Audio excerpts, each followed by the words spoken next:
pagbati na may ngiti sa aking mga labi. Naghahanap ba kayo ng makakatuwang sa pagre-review ng inyong anak? Meron yan sa DepEd. Ang ETUlay online tutorial ay libre at handog ng ating kagawaran sa pangunguna ng OUA ICTS EdTech. Ito ay isang proyektong makatutulong sa mga mag-aaral, katuwang ang mga magulang o kasama sa kani-kanilang tahanan para masagutan at maunawaan ang mga modules. Hangad din ng programang ETUlay ang matulungan ang ating mga guro sa kanilang mga blended learning classes. Ang ating ETUlay ay mula kinder hanggang senior high school.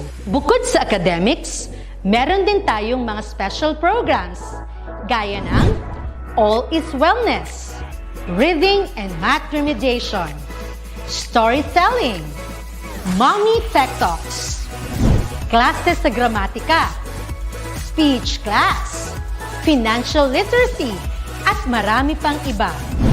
Pinalawig din ng ETUlay ang ating Alive program para sa mga mag-aaral mula grade 1 hanggang grade 3. Gayun din ay mayroon tayong ALS program at SPED tutorials na makasisigurong makakamit ng lahat ang inclusive education. May SPED hotline na rin para sa inyong mga katanungan patungkol sa special education. Kaya, subaybayan mula Lunes hanggang Biyernes, mula 9:00 ng umaga hanggang 7:00 ng gabi ang ating ETUlay. Sa ating pagtutulungan, maiaangat natin ang bawat isa. Ating itutulay ang pagkatuto upang di mapigil ang pag-aaral ng kabataang Pilipino. Itulay natin ito, sulong edukalidad.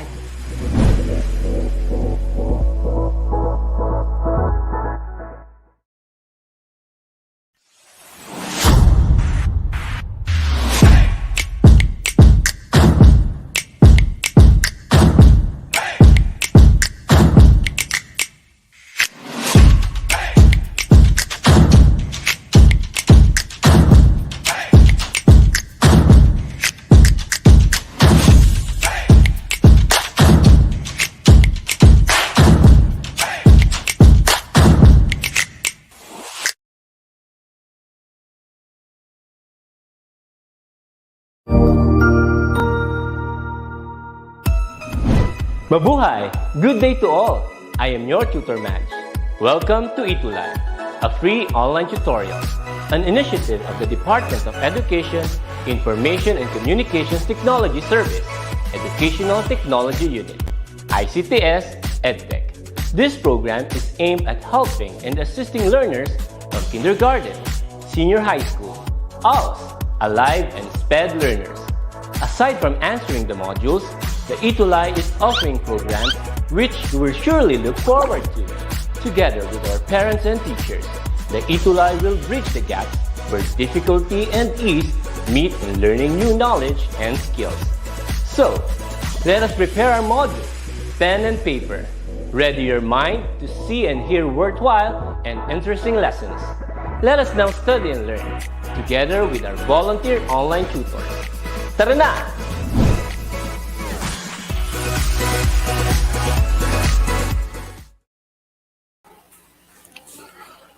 Hello, good afternoon, everyone.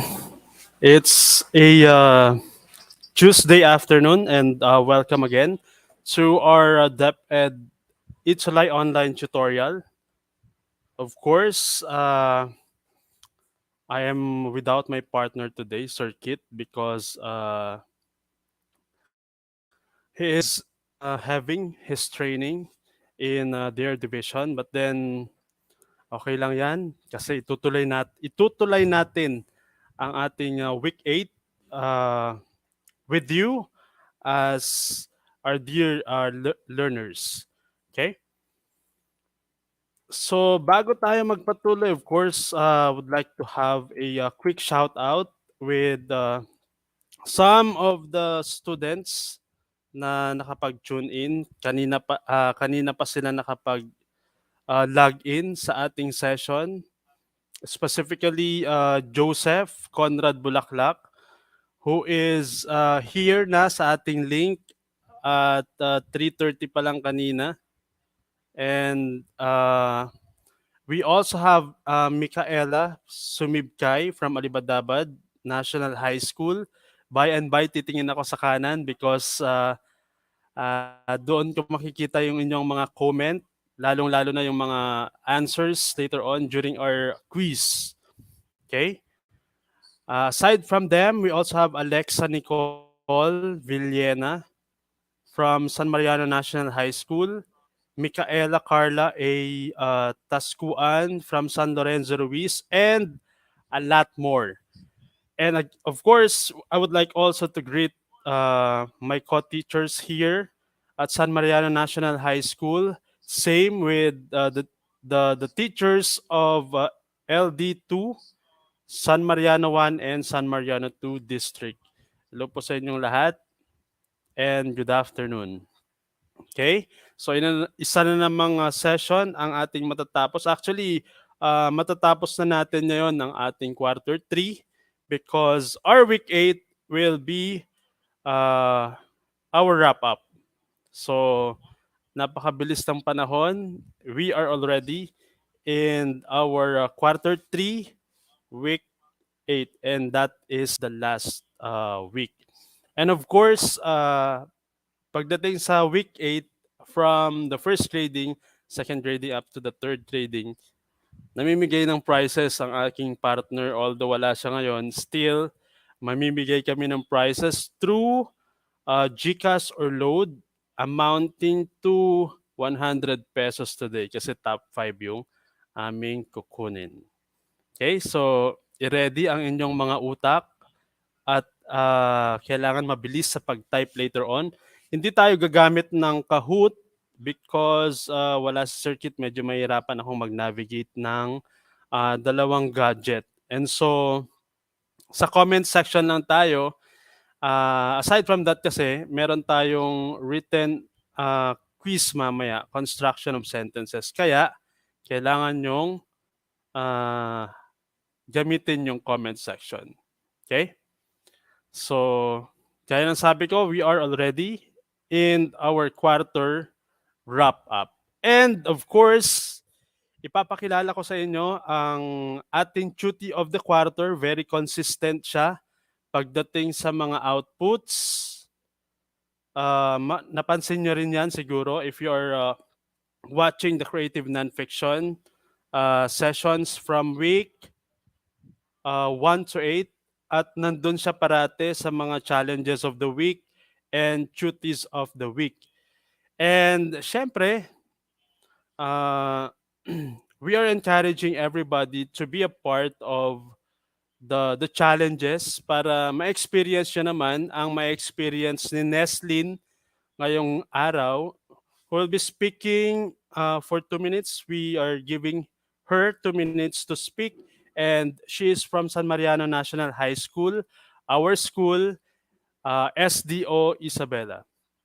Take it away, Neslin. Hello po. Good afternoon po, Yan. Tutor Jerry. Good afternoon. Sayang, wala si Tutor Ayun Kit. po. Ayun po. Thank you so much po for giving me this kind of recognition as one of your duty of the quarter po. I am indeed grateful po kasi we have this kind of online learning platform which is the DepEd ETUlay po that gives us an opportunity to showcase our talents, to enhance our skills, and also po to learn new and exciting things every week. And thank you so much rin po for all of our volunteer online tutors like Tutor Jerry and Tutor Kit. Unfortunately po, wala si Tutor Kit ngayon. Pero we always appreciate you po and keep inspiring your students to always crave for that knowledge po, to always crave for that certain kind of light amidst the darkness po na nararanasan natin ngayon. And personally po, I never thought that learning could be this fun in front of our screen po, despite of the learning setup that we have. And ayun po, thank you so much po. Yan, very brief yung kanyang mga sinabi, but then we are very thankful, Neslin, for participating every now and then, every week for for posting your outputs every week.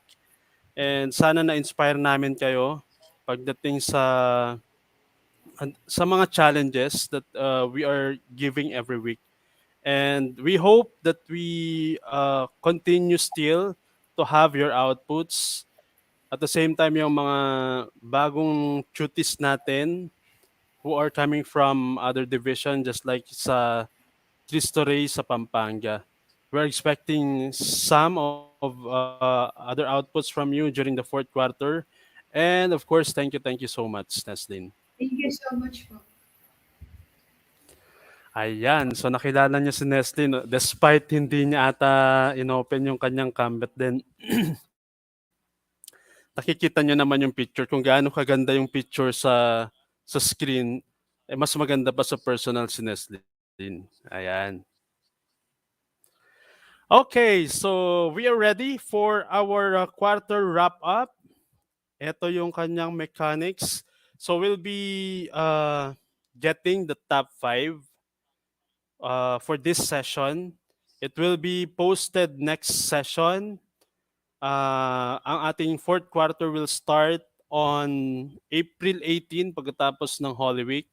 And this top 5 later on will receive 100 pesos worth of GCash or load. Now mapapansin nyo, hindi po natin pinost yung ating mga duties of the week for week 8 because we've decided with Circuit na sa susunod na lang na session during the start of the fourth quarter week 1. Okay? So, yung mga outputs nyo last time, the challenge of the week 7 will be presented na lang during the first week of quarter 4. Okay? Don't you worry kasi makaka-receive pa rin kayo ng 50 pesos worth of GCash or load. Okay? So, let's begin. As I've said a while ago, hindi tayo gagamit ng Kahoot. It's only the comment section. Okay? Ayan. So, pabilisan ng tamang sagot.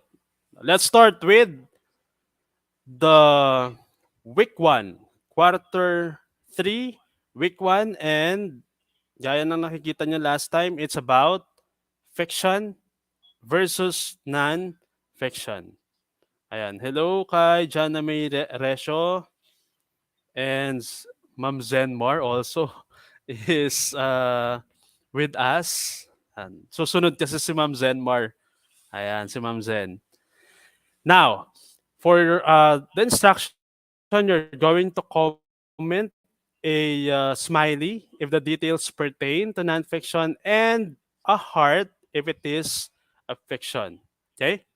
So, a smiley if it's a nonfiction and a heart if it's a fiction. Sige, pabilisan tayo ng sagot. For number 1, we have the personalities of the characters are as they are in real life. Is it a smiley or a heart? Ayan. Going to wait for your answers. Top 5 doon sa comment section ang makukuha after the evaluation. Don't you worry kasi i-evaluate namin yan ni Tutor Kit during the Holy Week para maibigay namin, or hindi naman during the Holy Week, maybe until Friday, para Saturday meron kayong mare-receive na GCash. Siyempre, amounting to 100 pesos. Ayan. So, is it a smiley or a heart? Again, the personalities of the characters are as they are in real life. Ayan, bago ako mag-answer reveal, kailangan may makasagot na 5 dito sa ating comment section. At wala pa hanggang ngayon. Okay?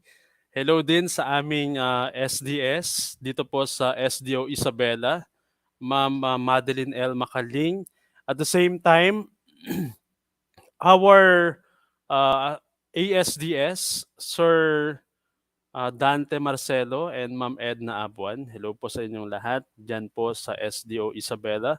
We're still working with our limited face-to-face dito po sa Isabela. Some other schools have already implemented yung face-to-face class. Ayan. So marami ng sagot. And most of them answered a smiley. May isang sumagot ng heart. And what's the answer? It's a smiley. Ayan. So top 5, Neslin, Christian, Michaela, Kate RG, at Tina Faye.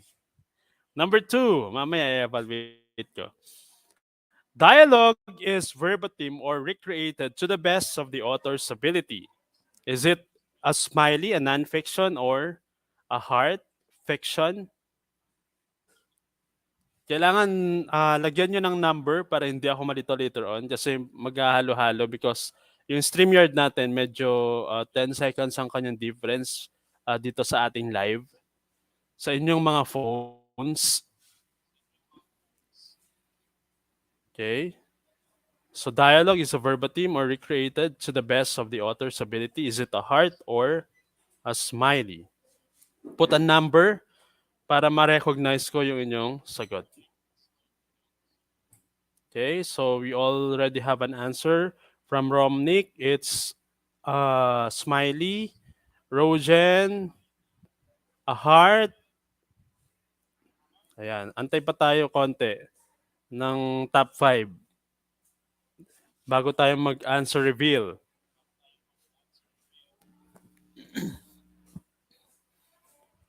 Okay. So, the answer for number 2 is heart kaya? Medyo nahihirapan yung iba. So, it's a smiley. So, number 2 is smiley. Ayan. So, dalawang smiley na magkasunod. What about number 3? Ano kaya ang number 3? So, ang ating sequence is from easy to medium. May naihalong difficult question, difficult item doon sa gitna natin later on. And I hope na masagutan nyo pa rin because I believe that you are all intelligent. Okay? For number 3, we have the plot can be made up along the way. Ang daming sumagot ng heart sa number 2 at silang lahat ay mali. Okay. Okay, so number 3, bawi sa number 3. The plot can be made up along the way. Is it a non-fiction or a fiction? Is it a smiley or a heart?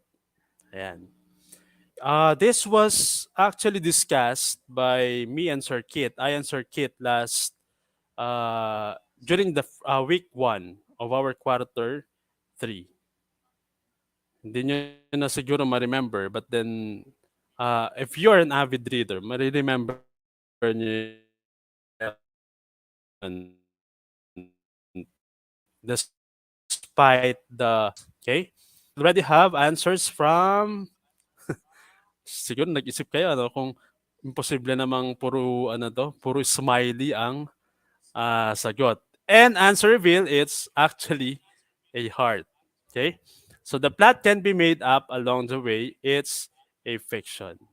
Ayan. So that's it for week 1. Hopefully, may nakakuha na ng 3/3 for our week 1 quarter 3. Now, let's move to week 2 items. Analyzing themes and techniques in non-fiction. Maraming nakakuha doon sa number 3. Ayan, including Kit RG, Rohan, Neslin, Vanessa Kamonayan. Okay? So for week 2, you have to write down the letter of your choice with a given statement in its item. Madali lang to. Okay? Number 4, life is fleeting and temporary. We wear and fade as we age. Ano kayang technique yan? Is it characterization, themes, imagery, or dialogue? Is it, again, is it letter A, B, C, or D? Life is fleeting and temporary. We wear and fade as we age. Ayan. Dumadami ang ating viewers. Hello kay Vanessa Kamanayan. She had answered heart a while ago. Ang bilis sumagot ni Romnick. It's letter B daw according to him. What about the others? Answer reveal na tayo after... Yan. Marami ng sagot. So we need to reveal the answer. It's themes. Okay, it's letter B.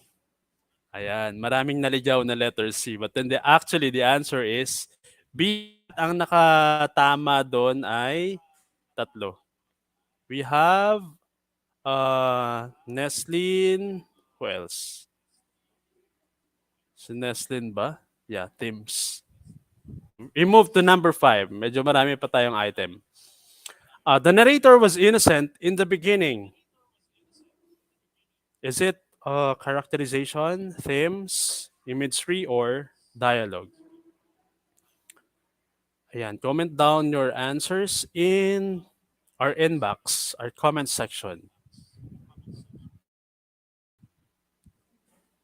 Ayan.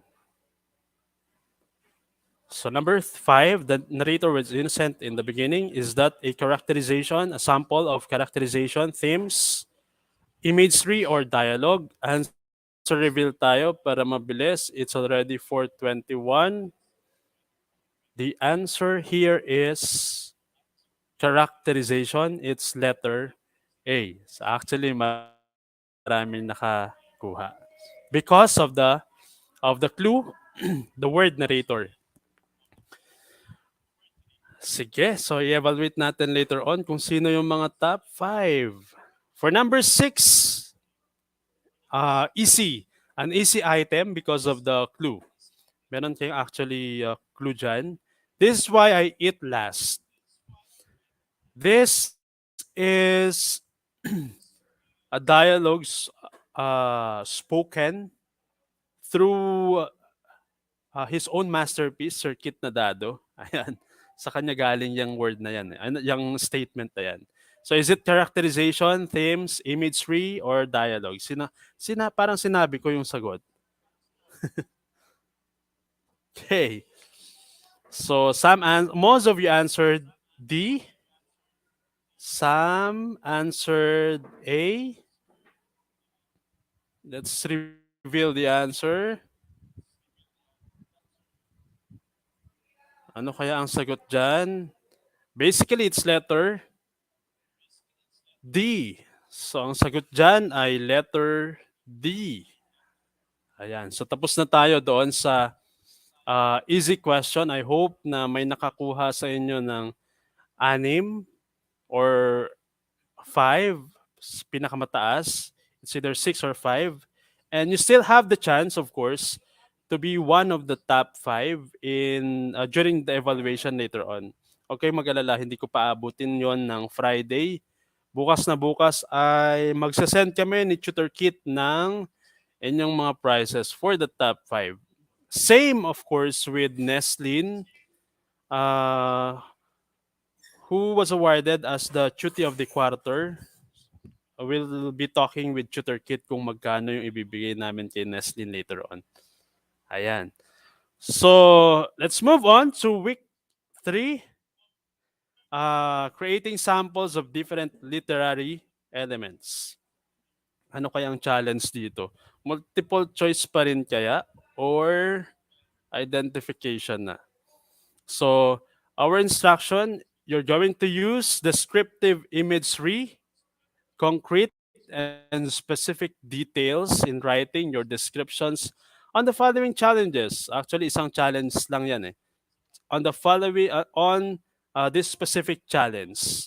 Chosen statements will be given 3 points after the evaluation. So, hindi ito paunahan ng sagot because you're going to construct a sentence, but then pagandahan to ng construction ng sentence, ng idea, organization of thought. Okay?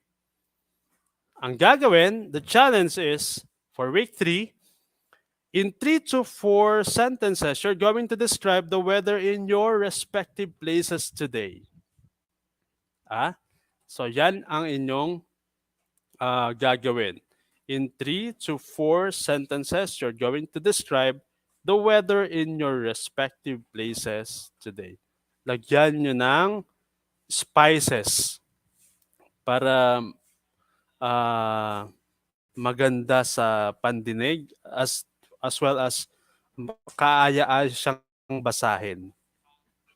Okay? So I'm giving you maybe 1 to 2 minutes to do it. And then you're going to comment down your answers in our comment section. Ayan, sige. At habang ginagawa nyo yan, may I read some of the comments? Hello kay Charlene Sabado from Alibadabad National High School. Joy Martin Ruiz. Charlene. Ano sino to? Lovely Irene Asherto. The awarding for your school, your respective schools and teachers will be done by maybe the second, third week of May. That's according to the update last time by Ma'am Nova. Patuloy kayong mag-antabay because we'll have a week break during the holy season, the holy week. That's next week. So wala tayong ETUlay session. It will be on April 18 na yung ating week 1. Okay? According to Joseph, our house, it will become rain in our, the weather in our house will become rain. They are on no electricity and they have to bring flashlight and candles.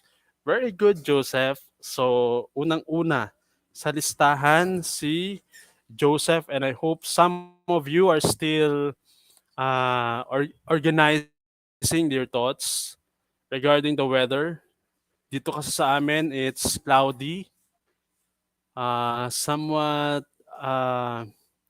may mga kalat-kalat na pag-ulan. Ayan. What about yours in your places? Especially those who are not from Isabela. Sige, you still have 1 minute. Hello, Sir Junjun Ramos. Ang ating dakila, a legend when it comes to research. Tutor Junjun Ramos every Friday, Practical Research 2. Ayan. And ayan, sino pa kaya? Mag-aantay tayo ng sagot. Christian Robles Canapi, week 3, once upon a time when a bright sunny day becomes gloomy, the clouds are dark and looks heavy. I was sitting there, also feels like weighty, embracing the solitude in a glimpse of epiphany with the baggages of thoughts, lassitude, and melancholy. Ayan. So, sige, tingnan natin later on.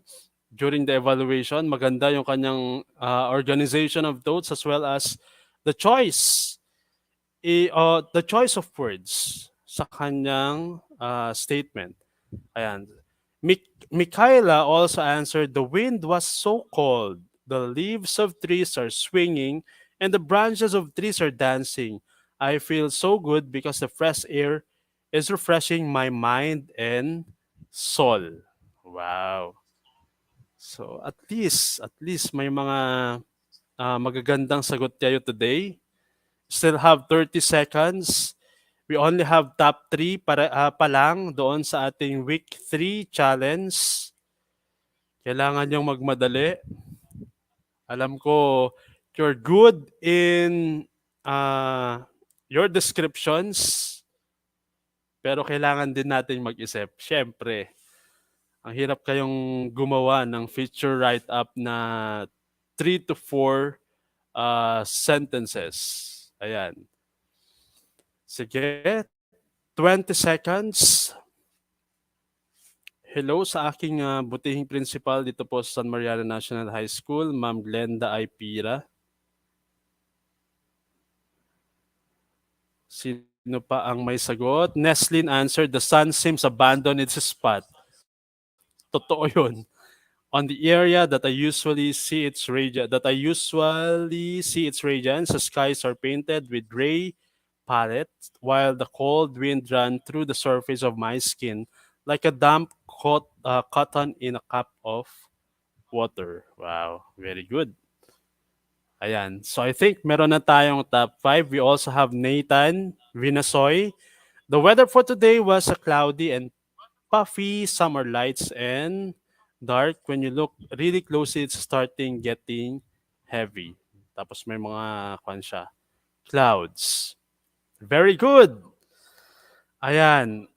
So, kung may sagot pa kayo later on, you can just drop your answers and then let's see kung sino ang pinakamaganda ang construction later on. The use of words. Okay? Sige. Now, let's move to our quarter 4, Analyzing Non-Fictional Elements, Part 1. Just type in your answers doon sa ating week 3. Meron na tayong 7 answers. I'll just be reading them later on pagkatapos ng session for the evaluation process. For week 4, we have Analyzing Non-Fictional Elements, Part 1 Characters. You're going to identify words associated with physical description and depth. You know, na-discuss natin yung physical description and depth about characters last time. Through the given illustrations, you're going to drop your answers in the comment section. So you will be basing your answers with the following illustrations. Ayan, number 7. Ano kaya yan? It has something to do with physical description and depth. Okay? Na-discuss natin yan during our week 4. Number 7 is, ano kaya ang sagot? Of course, while I'm waiting for your answers, tuloy-tuloy pa rin po kayo sa pagtutok sa amin every Tuesday at 4 o'clock in the afternoon. Still on Creative Nonfiction. Week 1 po tayo by April 18, quarter 4. That's the last quarter. And finally, graduation na. Hopefully, magkaroon tayo ng face-to-face graduation. Yun yung inaasam, dream of every grade 12 students. Ayan. Ano kaya ang sagot sa number 7? Key in your answers because it's already 4:33. You still have 7 minutes. Kaya pa naman. Okay? So, for Christian, ang kanyang sagot ay hopefully, hindi kayo nagkokopyahan ng sagot, ha? So, the answer for this is yes, clothing and accessories. Ang nakakuha ay 3 lamang. Ino-note ko yan. Okay? Para walang dayaan. Clothing, it's Louis, Dale, Christian, and Neslin. For number 8, ayan. Those are your clues. The illustrations. Pag nakakakita ako niyan, yung nasa blackboard, anong feeling ko kaya? The same time, yung mga ropes, mga tali, mga knots na nagkumpol-kumpol, it has something to do with, ayan, 4 letters were already given. I hope na you could just arrive at the exact answer. Ano kaya ang sagot dyan habang nawawala ang aking internet connection dito sa cellphone? Okay. The answer for number 8 is... Ano kaya ang sagot? You're still thinking. Hello kay Sarah Jane Makabangon Galutera, Alibadabad National High School. Siguro ang mabibigyan ng award in our non-fiction group will be San Mariano National High School and Alibadabad based from the numbers of the students and teachers na nakikinig every Tuesday afternoon. Okay? Parang nahihirapan kayo ngayon. So, for the first letter, sabihin ko na nga yung first letter, it's letter C. So, meron na kayong ko. Ano kaya ang sagot dyan? Ayan. Napapawaw ang ating tutor Junjun R. Ramos. Napakagaling sa research. Okay? Kung ang number 7 ay clothing and accessories, number 8 is, answer reveal na tayo, it's complexity. Ayan, complexity. Di ba nga? Pag nakakita tayo ng mga formulas, somewhat na tungkol sa mathematics, it's about complexity. Okay? Now, kailangan nating bilisan because it's already 4:36. Part 2 tayo, scene setting. Ito, matatandaan nyo pa to because it's still fresh kahit sa aking mind. Ayan, complexity based on the answer of Joseph Conrad Bulaklak. Okay? So details and mood. You're going to read carefully and list down all the words that evoke the 5 senses in the following paragraphs. So titingnan nyo lang yung mga words that has something to do with our senses. And then itatype nyo lang, ikikiin nyo lang yung sagot doon sa comment section. Okay? So here is it. Here's the piece, the masterpiece, the text.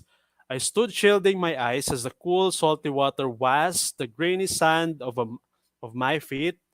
A few streaks of wispy clouds painted the deep blue sky. The beach is dotted with red, blue, and yellow umbrellas. A man snored contently. Okay. So, siguro bilisan na lang ang pag-skim ng mga mata for you to be able to get some of the words. Okay? Type nyo na lang ng mabilisan. For the second paragraph, the hills by the beach look like brown teeth looming over the sunburnt and noisy crowd. I know my shoulders are bright red at this point. They itch like crazy. A man snored, his face as red as my shoulders. He'd regret that. Yan. Balik tayo doon sa unang slide para makakuha kayo ng sagot. I stood shielding my eyes as the cool, salty water washed the grainy sand off my feet. A few streaks of wispy clouds painted the deep blue sky. The beach is dotted with red, blue, and yellow umbrellas. A man snored contently. Ayan. Kailangan yung magmadali sa pagsagot. 5 senses. Using your 5 senses, you're just going to comment down yung mga words that has something to do with it, with the 5 senses. Okay? Your visual, your sense of touch, taste, hear. What else? Okay? Ayan, kunwari nagmamadali tayo because it's already 4:39. Ang bilis ng oras pag sa ETUlay. Ayan, kailangan nating tapusin until maybe 4:41 or 4:42. Konting OT. Okay? Ano kaya ang sagot dyan? So I'll be waiting for your answers before we finally say goodbye. Hindi natin matatapos yung ating week 6, sayang. But then it's a part of your challenge last time. I know some of you have already answered it, but then syempre gusto pa rin namin ma-assess ngayon if you really had learnings with creative nonfiction. Okay? Sige. Answer reveal ako. Yeah. Answer reveal na ako because it's already 4:40. So those are the answers. Cool salty water, grainy sand, streaks of wispy clouds, deep blue sky, red, blue, and yellow umbrellas, brown teeth, sunburnt and noisy crowd shoulders, bright red, itch, his face as red as my shoulders. So those are the answers for this week 5 part of our evaluation, our quiz. Okay? Hindi na natin matatapos to. But then, congratulations for everyone for spending your week 1 to 8 with us, Creative Nonfiction Group.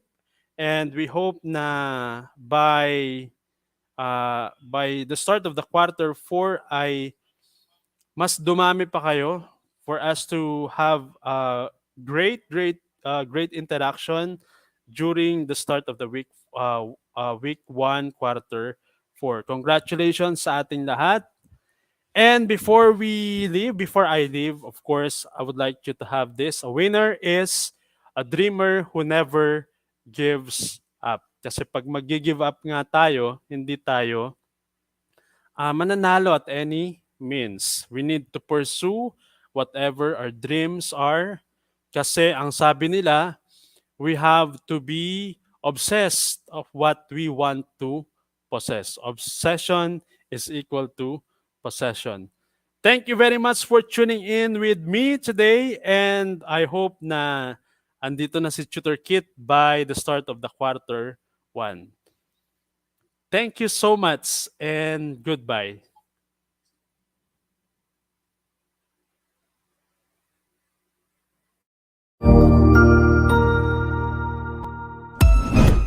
Ang husay naman!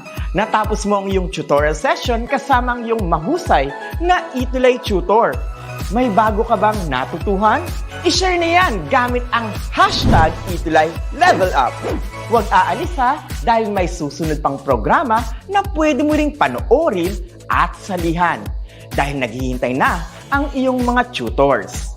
Happy learning dito sa ETUlay!